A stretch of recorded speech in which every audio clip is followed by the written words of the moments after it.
আসসালামু আলাইকুম। The voice of অন্তরার নতুন আরেকটি ভিডিওতে আপনাদেরকে স্বাগতম। রুমা ছোটোবেলা থেকেই বাবাকে খুব ভয় পেত। বাবা ছিলেন রাগী প্রকৃতির, সবসময় গম্ভীর। মা সব কিছু সামলাতেন, আর রুমা দূর থেকে বাবার চোখ এড়িয়ে চলত। একদিন হঠাৎ করেই বাবা অসুস্থ হয়ে পড়েন। ডাক্তার বলেন হার্টের সমস্যা, রেস্ট নিতে হবে। রুমার বিশ্ববিদ্যালয়ের পরীক্ষা শেষ হয়েছে। সে সিদ্ধান্ত নেয় বাবার যত্ন নেবে। বাবার ঘর পরিষ্কার করতে গিয়ে রুমা একটা পুরনো ডায়েরি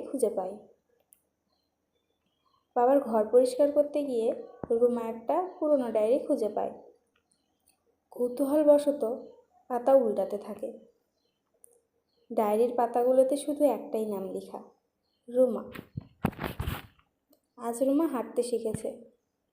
ওর মুখের হাসি দেখে চোখ ভিজে গেল। রুমার স্কুলের প্রথম পারফরমেন্স। অফিস থেকে ছুটি নিতে পারলাম না, মনে কষ্ট লেগে আছে। রুমা বলল আমি নাকি রাগী, ওর ভয় লাগে। আমি ওকে বোঝাতে পারি না আমার ভয়টাই আমার ভালোবাসা।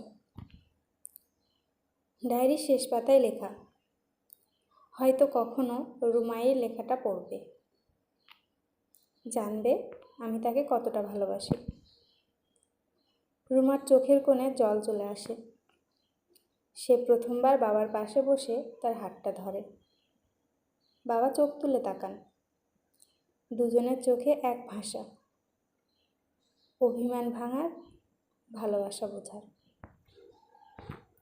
এই গল্প থেকে আমরা জানতে পারি আমাদের ভালোবাসা প্রকাশের ভাষা আলাদা হয়।